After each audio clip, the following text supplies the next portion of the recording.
Hello, everyone. Welcome to another session of the CAYL Catalyst webinar series. My name is Valora Washington, and I am very happy to welcome you here today as we talk about how to inspire joy with all children. And the CAYL Catalyst webinar series is intended to bring you glimpses into what is relevant and actionable in the early childhood education world today. So we really want our topics to always be timely and to raise important issues for you about which you may want to seek more information. Following this webinar, we'll be sending you a follow-up email with some resources for those of you who would like to dig deeper. We are the CAYL Institute, and that means that we are really committed to supporting the leadership in our field to take advocacy positions for young children. We are really delighted by all of the thousands of you who join with us each month to talk about these issues and about how you can be a leader for children and for our profession. Welcome. We're really happy that you're here. This month, we are talking about inspiring joy for children. And we often think about how we can use our imagination and also how we can be innovative in doing the work that we do with young children. For the first few months of the year, we really focused a lot on the idea of imagination, and we were inspired by Albert Einstein's words that imagination is more important than knowledge. This month, and for the past few months, we've been thinking about innovation. What can we do that is innovative to bring additional life to our field, to our workforce, to our profession? What can we do? What can I do? What can each and every one of us do? And we're inspired again by the words of Albert Einstein, who said, we can't solve our problems with the same level of thinking that we use to create them. So join us as we think about joy for young children. Let's think outside the box. What if the solution for our children and for our workforce is not the typical tools and strategies and techniques that we bring forward, but something that many of us might not think a lot about in our day-to-day work life, and that is this whole issue of joy. So today we want to focus on joy and how joy is a very essential part of who we are as early childhood educators and where we're going and what we want to become as early childhood educators. So we are bringing to you today three people who exemplify joy in our field, and we hope that you will learn from and enjoy hearing from them. First of all, we're starting with Holly Elissa Bruno, who is quite the rock star in our field. And as you all know, she is a best-selling author, and she specializes in emotionally intelligent leadership. Her radio program was one of the top 200 K-12 podcasts in the nation. She served as Attorney General for the state of Maine, as an assistant dean at the University of Maine School of Law, and she also worked as an associate professor, where she was named Outstanding Professor, and for good reason. Her many books really help us to think about the pain, the loss, and the joy that emerges for us individually, and also for us as professionals. Our next two speakers are people who are practitioners working in the field, who are really going to share with you how they're bringing joy into the work that they do. So our second speaker is from the state of Hawaii, Alex Domingo. She is the Early Childhood Services Assistant Director at the Maui Economic Opportunity, and she is also the board president of Hawaii HIAEYC. And we're going to really hear how she brings a lot of joy and passion to those roles. Our third dynamic speaker is Regina Folks, and she is a master instructor, a master trainer, and she also leads the Early Childhood Education Directors Network. And you're really going to see how, even in her role, which requires helping people to come into compliance, that she brings a lot of joy to that situation rather than punishment or bringing a punitive approach, bringing a joyful approach, which helps people learn how to better comply and to comply with joy and creativity. So from these three leaders, we're going to listen and learn a lot today. A few notes before we get started. This session is being recorded. It's being recorded because many of our colleagues are working with children right now, and they listen to these recordings when they have an opportunity to do so, which might not be right now. It's also closed captioned. And if you want closed captioning, please press the button on your screen to enable it for you. And we also encourage you to write in the chat. Tell us who you are, where you're from. Write questions to our speakers. We really want to hear from you. And remember, this session is only an hour, so it's really a beginning conversation. Please use the resources we're going to send to you after this webinar, and let's move forward and dig deep. So, in addition, we offer you the new early childhood professional, which is a lot of stories of about how people in our field are expressing their leadership in the field and showing joy in the work we do. And we hope that you will find it to be an important resource for you. So let's get started talking about how we can inspire joy with all children. And what we're going to hear today is that we inspire joy by helping children and ourselves reset our brain. Yes, there's a real scientific basis to this, setting clear expectations with children and with families and creating a playful environment. We also inspire joy with young children by being affirming, being positive, not using so many negative language. How many of us have visited programs where we're constantly saying to children, stop, don't do that, other kinds of words like that. Helping children learn through visual cues and making sure that our environments are inclusive and equitable. Let's hear from our speakers now and our panel of Holly Elissa, Alex, and Regina. And let's find out how we can bring joy for all children and for ourselves. Let's start with Holly Elissa. Holly, I'm delighted to welcome you here with us today. Really look forward to hearing what you have to say about bringing joy to all children. So if you could turn on your screen, and we just love to hear what you have to say. Welcome, Holly. Hello. Oh my gosh, this is a pleasure to be with you. Hi, everybody, and thank you, Valora. Look, some of you may know me, some of you may not hold it against me. I hope that I'm a recovering attorney. And when you think of attorney, does anybody think of joy? I don't think so. I didn't either. So no wonder when I took a look around and I said, where could I make a difference on earth and also experience a lot more joy? Where did I look?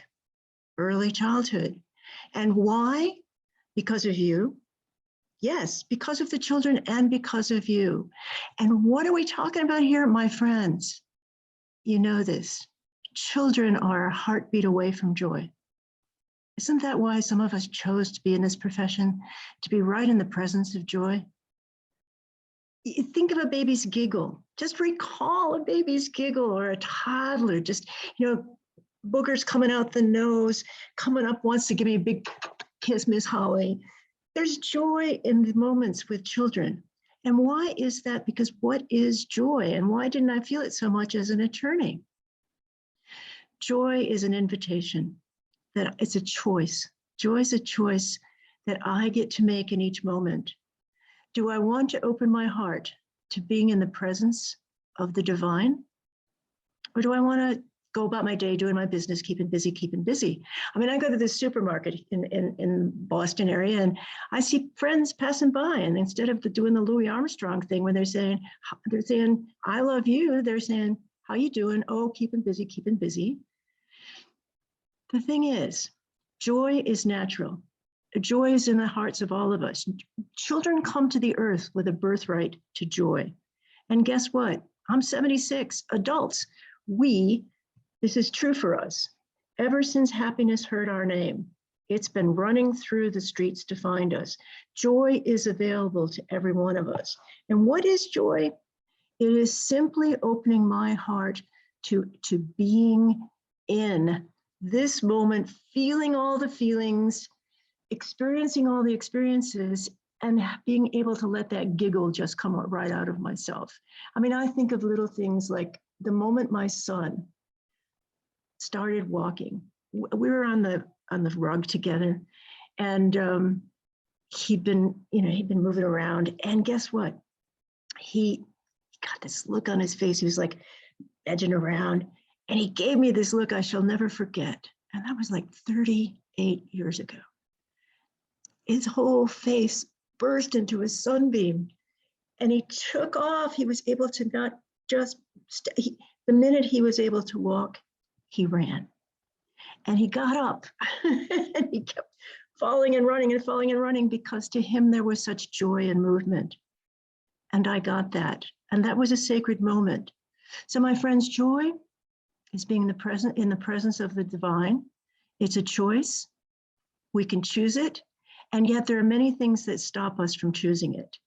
We choose to work with children in large part because they're so close to joy, and because we can be so close to joy with them. So what on earth is it that stops us from being in joy, from enjoying? And here it is. Two things come our way and they mess with our brains. One is fear. Fear of things like, oh my goodness, I'm going to get it wrong. I had a little child one time. She would say to me, Miss Holly, am I perfect? Is this perfect? And I would feel so sad. I just wanted to love her. And I guess that's what I did, to let her know. She, just being her, she was perfect. But for some of us, many of us, we don't get that message. So the first thing that shuts down the joy is fear. If I'm afraid I'm not going to get it right, if I'm afraid I'm not worthy, if I'm afraid I'm just not wanted or lovable. And a lot of children get that message, as you know. The second thing that shuts down joy is shame. That's a tough one, because shame is telling me, and I got this a lot, you will never be enough. You will never, ever be satisfying to anyone. You will never get it right. And here are the 3 rules for dysfunctional families. I just got a call from one of the participants. Hello. Here are the 3 rules for dysfunctional families. Don't talk. Don't tell anybody what's going on. Keep it secret. 2, don't trust anybody outside the family. Now, you can't really trust us in many situations if we're the ones that are abusing you, but don't trust anybody else. And 3, don't feel. Now, the truth about early childhood is, I know, coming in from another profession, is we find out who we are when we experience love. And if we don't experience it in our families by looking in the eyes of the people who are there to care for us and love us, then we find it elsewhere. And I was a child who came from a family of severe dysfunction. I loved my mother, and she was psychotic. So I couldn't tell who she was going to be. Sometimes she was wonderful, and sometimes she was scary. My father was son of immigrants, and he was very strong and didn't really like women. And I don't mean to laugh about that, because he was a narcissist, and he was also sexually abusive to me. So when I looked around for joy in my family, it wasn't there. And I knew inside of myself, because each child has a birthright to joy, I knew inside of myself that there was something more. So like my son, the minute I could get out of the house, my mother said to me, you walked quicker, you talked quicker than your sisters, but that was just because you were the youngest. I thought about that when I got older. I said, well, Mom, did Lynn, my second sister, did she walk and talk faster than Karen? My mother said, no. So I thought about that, and I thought, what was going on? I had such a birthright to joy that I was going to get outside, because I knew if I could just connect with nature, I would find joy. And so one of the things we do in early childhood, we get those children out the door. And I'm thinking of Lizzo, if he don't love you anymore, just walk your fine self out the door. Why am I saying that? Because joy comes from 2 clear places. One is in the human sanctuary, where we have someone that loves us deeply, forever and always, to the moon and back. And I pray that every child has that. And if it isn't in the home, then when you get to school, there's a teacher that loves you. Or in my case, I had Jake the janitor, who loved me and I loved him. It could be anyone, as long as that person sees you, hears you, and believes you. Okay, so those three things are essential for joy. And if you don't have those in human sanctuaries, children find them in natural sanctuaries. And I know that what our friend in Hawaii does, children go outside all the time. Children find joy in the natural. Give me a lightning bug, give me a butterfly, give me a cocoon, give me anything, and there will be joy. I want to tell you, folk, stuff that you already know. What happens? Okay, so we have a birthright to joy. Something blocks us off. What blocks us off? Well, we get told that we're not worthy of joy, or that we have to wait until we die and then life becomes good, or, you know, we've got to earn it, earn it, earn it. You'll be fine when you get all A's, or you'll be fine when you get a good job. No, no, no, no. Every baby's worth it right now, and so is every adult. Our perfectly imperfect selves. So what happens to the brain when either fear or shame come and get us? Shut us right down. And how does that happen? We have, normally if we're feeling alive, safe, we're open to joy. But if we don't feel safe, we start shutting down. And when we start to shut down, we become hypervigilant. This is a trait, especially after the pandemic. During the pandemic, people checking all over the place. Am I safe? Is the COVID germ going to come and get me? Is someone going to pass in my family and I'm not going to be able to give her a last kiss and hug? All of these things inspire fear. And when fear comes, it's the thief of joy. There are two thieves of joy. One is fear and the other is shame. And so fear comes and it ignites this part of my brain. It's a small part, but it's really powerful. You've heard of it. It's called the amygdala. And the amygdala gland is in charge of keeping us safe. And when I'm afraid I'm not safe, my amygdala gland just clicks in and sends out adrenaline and sometimes cortisol into my system, and I can't think straight. Think of the last time you saw a child who was just out of control. What had taken over was that baby's just, I'm not safe, I'm hurting, and no one sees me. The healing in that always is, baby, I see you. Baby, I hear you. And baby, I believe you. You're hungry. You're sleepy. You need a hug. Yeah, those three simple things. And yet when the child doesn't get it, the amygdala gland just takes over and it pumps out all of these chemicals into our system. And here's what happens. If a child doesn't get help, those chemicals become a natural response that we have to any little trigger. And so in my case, I have something called complex post-traumatic stress disorder. And you know what? Guys, I want to ask you this.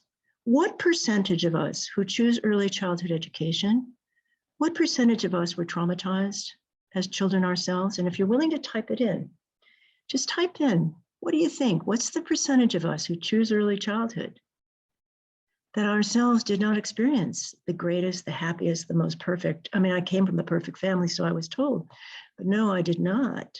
I did not. Well, guess what? Yeah, the numbers are going up. The one piece of research we have, it's unpublished. Jackie Taylor in Texas says 58%. And she said to me, Holly, that's minimal. I made my study so rigorous that no one could contest it, that they would never say that this was false, that it's definitely robust research. So yeah, a minimum of more than half of us. And then as I've gone around the country, honestly, it's any place from 85 to 90% and up. And why is there a relationship between early childhood professionals and joy and trauma? It's because the space that trauma carves out in us is the space that joy can fill.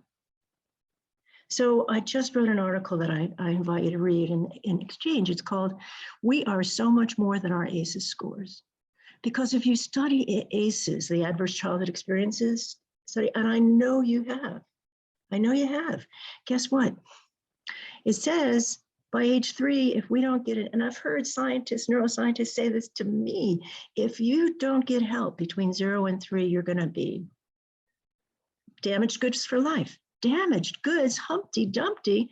I love to ask people, talk about joy. What the devil is Humpty Dumpty teaching children? All the king's horses, all the king's men, you're broken, you can't get put back together again? No. Ask a child to retell Humpty Dumpty. Ask yourself, how would I retell Humpty Dumpty? So many beautiful possibilities, because guess what? Trouble, trauma, pain, sorrow, rage are all part of life. Fred Rogers got it when he said, what are we going to do with the sad that I have? What am I going to do with the mad that I have? What am I going to do with the rage that I have? And here's the answer for me. If I can break those rules, put them to the side and say, how do I feel? If I can connect, connection is a huge pathway to joy. If I can connect with someone and say, I'm feeling really sad right now. I can't talk about it, but I feel really sad. And the third thing is, I can trust you enough to tell my truth to you. Those three things, talking, feeling, trusting, will return me on the pathway to joy. And that space that sorrow carved out inside of me, which is a profoundly deep space in many children that are traumatized, and many adults, can be open to being filled with joy. Now, let me make this real. I can tell you that there are 3 steps that we can take immediately to return to joy from the amygdala getting in charge, taking over our brains. And guess what? You know what, guys? This is powerful. Our executive function, that part of our brains, the prefrontal cortex, the most recently developed. Do you know what happens when the amygdala takes over, when fear and shame control us? Our executive function drops down to 5 to 10% of its capacity. All we can do to survive is just survive. So I want to share with you a true story. I kept a journal as a child. This is a true story of what it was like to be a child, traumatized, without joy, with the family, but knowing, as every child you work with, talk about reconnecting children with joy, the joy is inside of them. I just have to co-create with them spaces where they can rediscover it. And that's true for adults too. So here I am with a mother who's very troubled, and I am with a father who unfortunately beats me until I black out. This is just the reality with which I was raised. I'm not the only one. And yet I came out with hope and joy. So here's from my book. I want to read this to you. It's brief and it's called Blackberry Gatherer. Come August, I claimed the dented aluminum colander from beneath the drawers in my mother's Formica kitchen. Up the hill I trekked, again, climbing further to my secret troves of the most onyx of all, sweetest of all, blackberry thickets. Only honeybees and I knew how to find such holy places. Only we watched and waited as green berries became white, became red, became black, and then that deepest of indigo purple. In silent respect, I plucked each blackberry and dropped it into the colander to hear its sweet trumpeting ping, ping, ping, ping, ping, ping, until my fingers were stained, my belly was full, and honeybees no longer envied my smile. Honeybees did not sting me, and I did not fan them away. We understood our work. Colander brimming, pride in my balanced steps, back down the hill from my secret garden, I clambered until I reached the well to bless my hands. Cold water refreshing my mouth, cooling my forehead, and on sizzling my thick, dark hair. Down the hill, past the birch copses, the blueberry trove, the frog pond, down the street until I found a sweet, on-yelling mother. Like Ruth Dersham, who would always bake. She would always bake a blackberry pie with me. White sugar sprinkled on the blackest of berries, Crisco crust, dots of butter, Kool-Aid, tastes great while we wait. Vanilla ice cream dripping on top, pie a la mode. My heart and belly warmed, my heart and belly full. No one told. We all kept our secrets. Silence had merit. The women knew. They baked pies with me.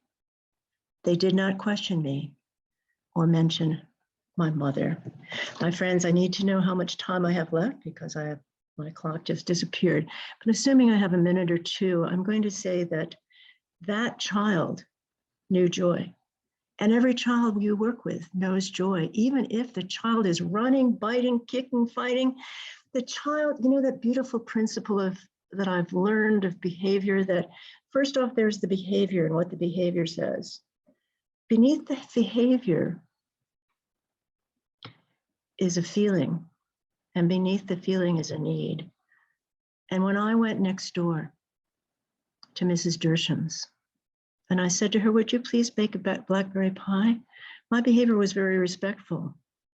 And underneath that was fear, and underneath that was sadness. I didn't need to talk about those. I couldn't talk about those. And beneath the feeling was the need.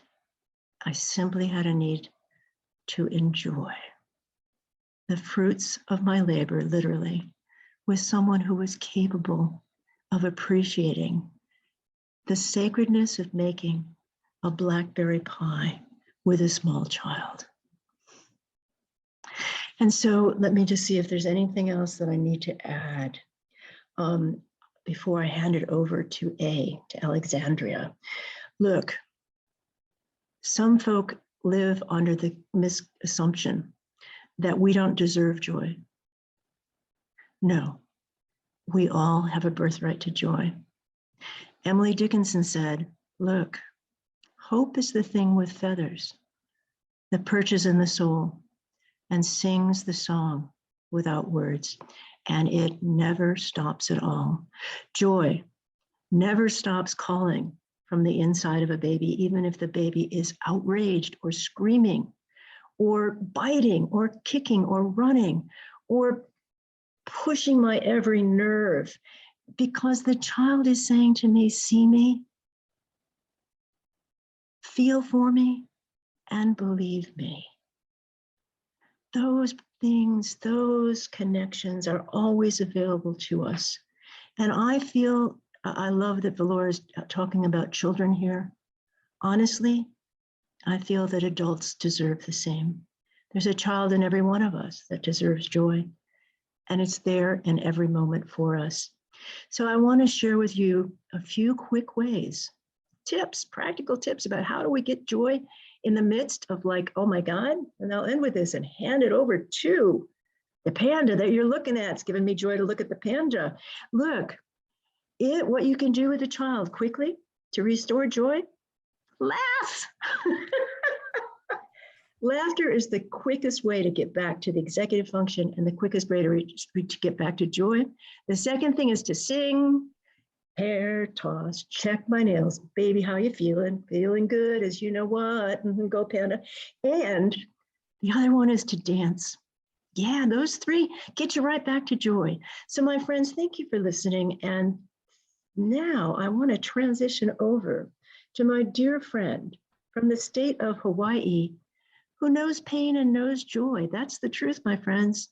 Sorrow and joy are connected. So I feel like someplace over there is Alexandria, Alex, but I'm seeing the panda. So girlfriend, tell us all about it. And my friends, thanks for listening.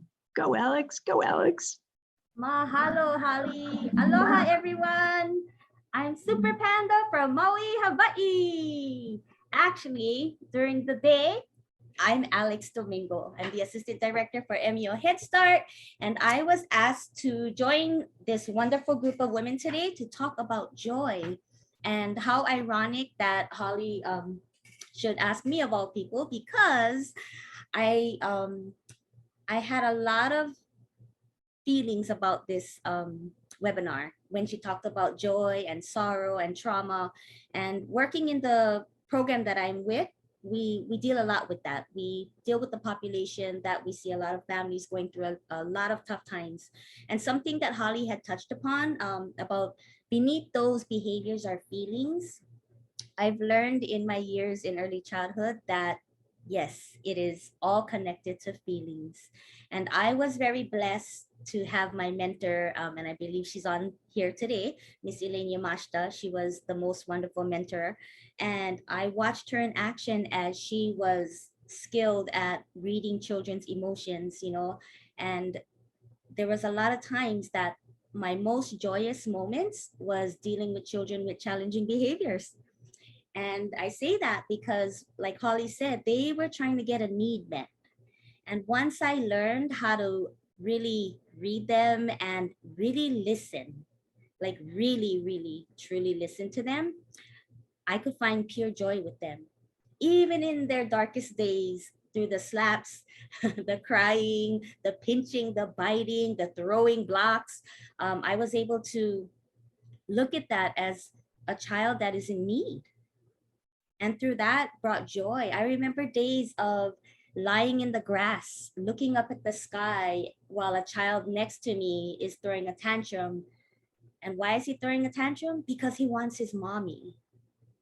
And I could be that teacher that said, well, your mom's not here, you'll see her later. But instead, I learned to be that teacher that said, you know what? I hear you. I hear you. And you miss your mommy. And I laid there with him, looking up at the sky, and I just allowed that moment to happen. And then he would stop and say, you miss your mommy too? And I would say, actually, yeah, I do, especially now while I'm here with you. And at that moment, he would stop and he would sit up. So I would sit up, just reading his cues. And he would look at me and say, Miss Alex, you have grass in your hair. And help me gently take it out of my hair. And the moment passed and he was well again. So just as Holly had said, you know, beneath those behaviors are feelings, real feelings. And I think as adults and early childhood educators in the field, the faster we can learn that and read that in children, the more joy we will bring to the field. So years ago, I was asked to step out of my comfort zone and spread my wings and leave the classroom. Now, why did I do that? Because I knew that would not bring me joy to be sitting in an office at a desk doing paperwork.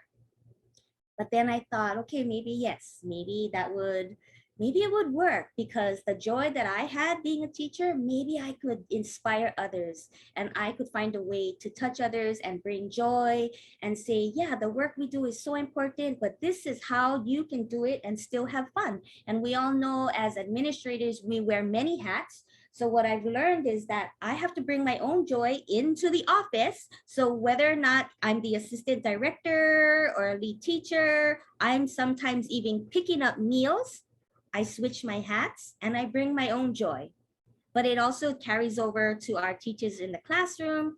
It carries over to the children that I see in the classroom when I'm subbing. And I feel that we can bring joy wherever we go. As Holly said, you know, once again, connected to feelings. So why do that? Why transition from the teaching arena to the administrator arena if you don't want to do it? Because when somebody tells you to spread your wings, you do it. And whether or not I can pass this passion on to others, I don't know. You know, I try every day, and the pandemic has made it a little harder because everything is, you know, virtually in Zoom. We're not in person yet 100%, but you know, we're getting there. But I also know that bringing joy via Zoom can be done as well. You know, when you're doing your adult trainings, you got to make it fun so that people stay engaged. So I like to use a lot of props. You know, I like to use props and bring in and say, who's having a fun time today? Who has the answer to question number 1? Props can be used with adults as well, right? So I like to make our trainings fun, and I'm glad that I was able to see Holly today because she likes to make her trainings fun as well. So fun that sometimes you don't even think that you're in a training. And I see that, I'm getting my 5-minute wording. So I just, wanted to close with saying mahalo for this opportunity to be amongst this, wonderful group of women that are wanting to spread joy to the work that we do. And I once again want to say that even though as adults, whether you're an administrator, a teacher in the classroom, really the joy is within us. And if we want others to have joy, it has to start with us. And a lot of that goes back to, like Holly said, your feelings and healing. So happy healing to all of you. And with that said, I am happy to turn it over to Miss Regina.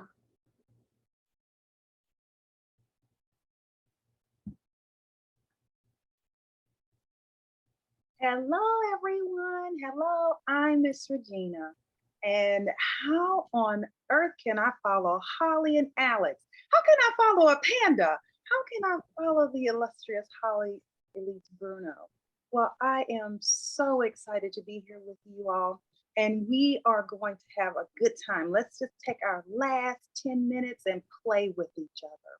Well, I'm Miss Regina, and I am the founder of the Early Childhood Education Directors Network, where we love leaders so they can lead with love. You know, leaders, as Holly said, the adults need love too. Our leaders need to be put in a place where they can feel safe, where they can have a safe place to collaborate, and that's what we do. So I beckon you to play with me during this time. So I'm going to need you to use your chat. You're going to use your icons and be with me during this time. So, ECE family, why are we choosing to talk about joy?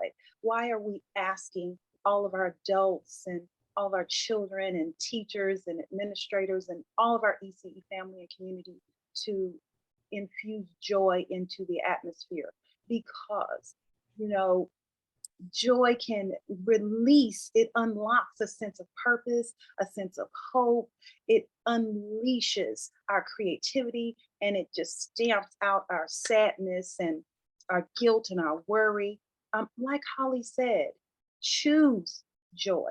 That's one of our first things that we're going to do. Why won't we choose joy? Okay, let's talk about it. Let's play. Okay.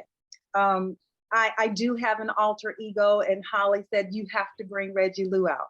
So Reggie Lou, she's been through some things, and so this is where I put all of my things that I don't want to have interfere with my joy into Reggie Lou. And you know, we're family now, right? And so we're actually having a conversation. This is not like a formal training. So let me tell you something. You know, I've been dating, right? And so, you know, I was on a dating app, and I contacted this younger gentleman because, you know, I'm not telling the full truth about my age on these apps because, you know, I don't have to. So I'm not going to. So he was a little bit younger. So he's calling me. And so I said, well, what are you looking for? You know, he said, I'm looking for someone to make me happy. I said, what? Happy? Shh.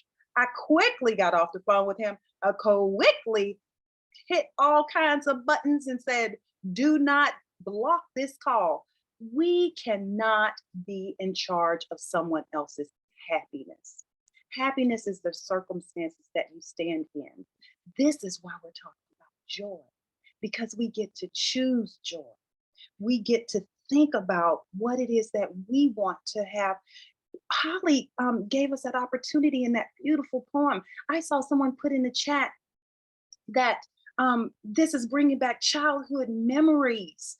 You know, even during a sad time, you know, I see people laughing at funerals. Why? Because of that memory, because of that joy that they felt about that person.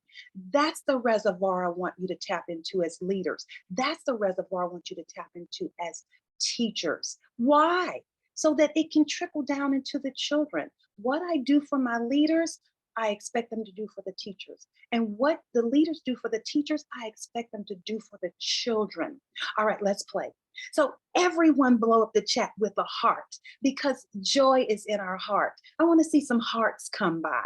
Let me know you're out there. Put some hearts out there. Thank you, thank you, thank you. So let us know that we have to start by understanding that joy is in our heart. And there's two chambers. We can choose sadness and we can choose love. Oh, look at this green hearts. Give me some black hearts, some red hearts, some blue hearts. Throw it out there. Thank you. And then, you know, if we're going to choose it, the second thing that we have to understand is that it's unreasonable. If I say that people are laughing at a funeral, that's unreasonable. Raise your hand, put some hands raised high in the chat saying, I choose to be unreasonable. I will choose joy. I will not allow anyone to come in and change how I feel and how I respond. Let me see some hands up in the chat that you choose to not let anyone take away your joy. I do not respond based off of someone else's actions. I will not. I choose not to. That's an unreasonable person, you know. And so now what the third thing is, you have to say, I need for you to understand that you have to open your mouth and you have to speak. You know, Holly, you know, we all love Holly and she always brings that joy. And then I'm learning to meeting Alex, and she had that great panda. I was like, oh, I had nothing on people. I need some of those things. But guess what? When you're in the classroom, we might not have a panda. We might not have a Holly. So what we have to do is understand that we have to have our own lima bean. Has anyone read that story, A Bad Case of Stripes by David Shannon? It is a beautiful story. And if you haven't, get it. Now, in the story, Camilla Cream, she loves lima beans, but she refuses because she's embarrassed. And if we say what we want, we can't be embarrassed. Remember, Holly said that one of the things that stops us from having our joy is fear. And we will refuse to be fearful. It is a bad case of stripes by David Shannon. So understand that we have to have our lima bean. And she named some lima beans: laughing, singing, dancing. What is it that if you love plants, if you love pink, if you love, you know, bringing out your alter ego, don't even bring your true self to work. Bring your alter ego out to work. I need for you to make sure that, why do you say this? Why are you struggling and saying that we have to fight for this, Miss Regina? Because we do. The children are worth it. The children's brain is not palatable enough. It is not ready to receive all of these crises that we infuse onto the children. Children need to be in the dark in some things. You know, in the past, you know, put in the chat if you old school. There's a time and a place for a child to know what they need to know. And then the adult does not need to put their feelings out onto the children. The adult is our responsibility to bring joy. I have one director and the teacher, you know what she does? She draws a line. She put a piece of tape right in front of her door. She says, whatever's out there is not belongs in my classroom. And I love that teacher. I was like, that's what I'm talking about. Take a stand. Trouble your troubles. Old school. That's right. And enough is enough. You choose to be happy every day. You choose to bring the joy to the children so that you can hear the children. So if you have an alter ego out there like me and Reggie Lou, who just put people on, look, block them, because people, when they are wounded, they come into your programs, they come in, they display bad character. And it's not that they're bad people, it's just that sometimes we get a Debbie Downer, sometimes we get a gossiper, sometimes we get a bully, an intimidator, but we already know we do not have to respond the way that people bring stuff to us. We have the opportunity to say stop. Everybody put stop signs in the chat. I want to see some stops. Talk to the hand. And so understand that. So, you know, I've just taken us through this whole process. And we're going to make sure that we understand that children and teachers come from a hard place. If you need to do some research, look at Karen Purvis' work. And then we're going to look at, Marie Masterson's work. She says, use, I put my alarm on so I can stop.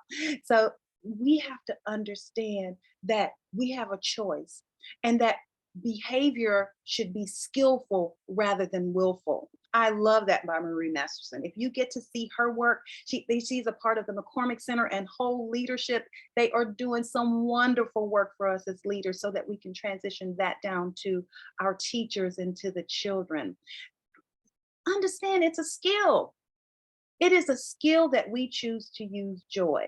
So we're going to have a lima bean and we're going to read our bad case of stripes because we are not going to respond and end up being covered with other people's things that will take away our joy. Sometimes, you know, you get into work and you don't even recognize yourself. Raise your hand as if sometimes you're like, what is going on? That is not me. That is not how I respond. I don't even recognize myself. That's when you got to pull your Reggie Lou out and you let everybody know this is who is at work today, and she is here to protect Miss Regina. Listen, how do we get change to happen? How do we get people to move from being in distress? You know, Alex just gave that perfect story of how she's laying on her back and listening to the child. And then she says to the child that the child is saying, do you miss your mommy? Being authentic. It is a big difference from being authentic and then telling everyone your business and what is going on. It is not a time to do that when we're working with the children. It is our time to be our best selves. When we hire teachers, we ask them two questions.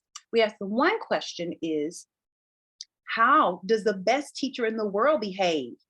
What? You know, when I ask a teacher that, or I even ask my leaders, I'm like, how would the best leader in the world behave? Give me some examples. We do this work. We have to do the work. It is not going to come based on our feelings and based off of what is happening in the moment. It is a planned, intentional process to bring the joy every single day. And so if we make that our responsibility to bring the joy, then guess what? The children get to be as creative as they can. The children get to, you know, I'm a dress wearer, and you already know every chance a 3-year-old gets, he goes up my dress. And I'm like, let me tell you something. Take your little hands from underneath my dress. And the teacher gets embarrassed and she's just like, I'm like, listen, he's looking for the joy. He knows it's in there. Oh, sorry, that was Reggie Lou. Sorry, I'm coming back. Miss Regina, she's coming back. The formal self is coming back. So understand that you have to plant those seeds of joy within your heart, so that when we have it in our hearts, when we talk to people's hearts, we can change their minds. Everyone says that I'm going to change somebody's mind today. I am going to change somebody's mind today because I am going to speak to their heart and I'm going to change their minds.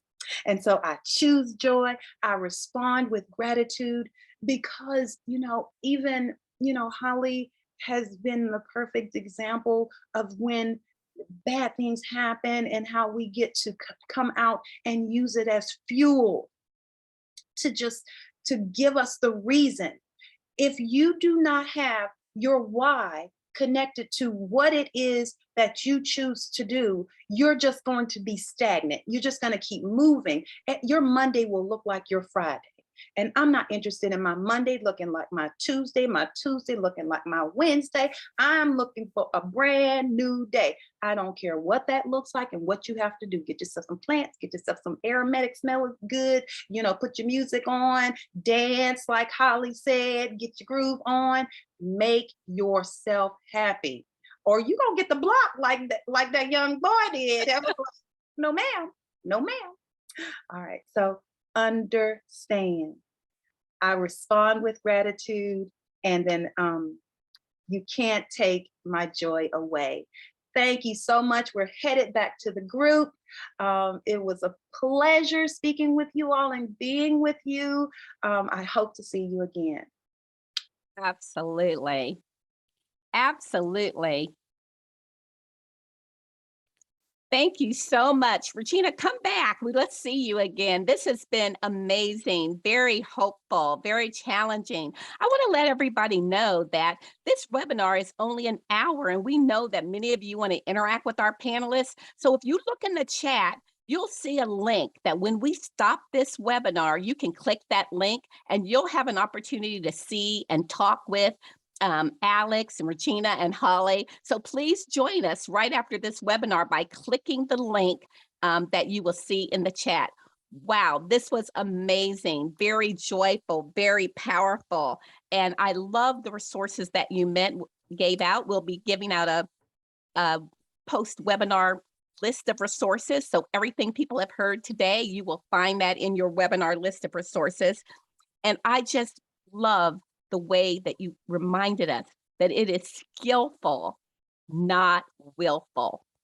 Because a lot of people think that when we're leading with joy, that the skills are not there. It takes a lot of skill to do the work that we're doing with children. What do you think, Alex? Thank you for bringing the props. Really enjoyed that. Thank you. I had a lot of fun being here, and but it is like Regina said, even without the props, you got to find a way to bring joy, and it comes from within. Thank you also, Regina, for making the distinction between happiness and joy. This is a really important thing for people to understand. Happiness and joy are not the same thing at all. It's really good to do that, to understand that. What I really heard from all of you, I wonder if you could speak to in our final moments, is what we're really talking about once again boils down to cultivating meaningful relationships with children, as well as with our teens, with your teachers, your fellow directors. Cultivating meaningful relationships. Isn't that the bottom line of all of this? What do you think? Oh, absolutely. Here's a challenge. Children that I have observed, if they're not loved, are taught, you're not good enough, honey. You can't be yourself. And you stop, you just have to pretend to be somebody else. And so, Valora, children like me became another person, a false self.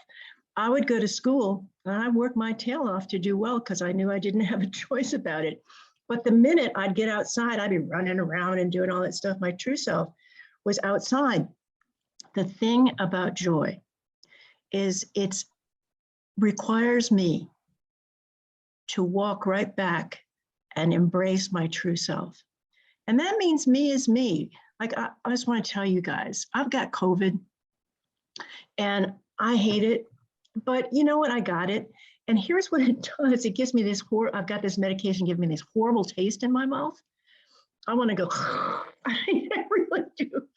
And what I'm doing instead is chewing on this ginger thing. I was afraid today that I would go all over the place. Well, guess what? I did. And was it okay? It was. Could I see what time it was? No, I had no idea, but I figured they're going to take care of me. So what I'm trying to say, my friends, is the older I get, and I'm 76, the more I become young, because the more I get it, being my true self and inviting each person in my world, right there with me, to be her true self, that's a blessing. You don't have to pretend. Honey, I ain't pretending. I got my triple chins. I got I got all this stuff going on. I love Reggie Lou for being Reggie Lou. And I love me some A. I'm going to call her A because she says, when you really get close to me, you can call me A. You are A+ in my book. And Valora, thanks for arranging all this stuff. So yeah, look, true, honest relationships, no baloney. That's what a baby needs more than anything else on earth, to be seen and to see you. And I love it. I'm going to close with this. Regina nailed it. Boundaries are important. Yes, I can be my true self. Yes, I can say to a baby, I am really sad today, and I love you. You are not my sadness. You are my joy. Tell the baby the truth. And if this is what happened to me all the time. I was parentified as a child. I took care of my mother from birth.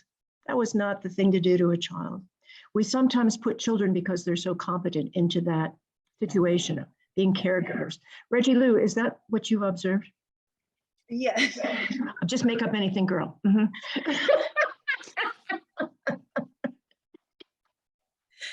Yes, I have definitely enjoyed this whole process, and it's just wonderful to be on the panel with everyone. And I have this understanding that, you know, I do work with leaders, and we do have rules, and we do have boundaries, and we do have things that we must do as leaders and must do as teachers.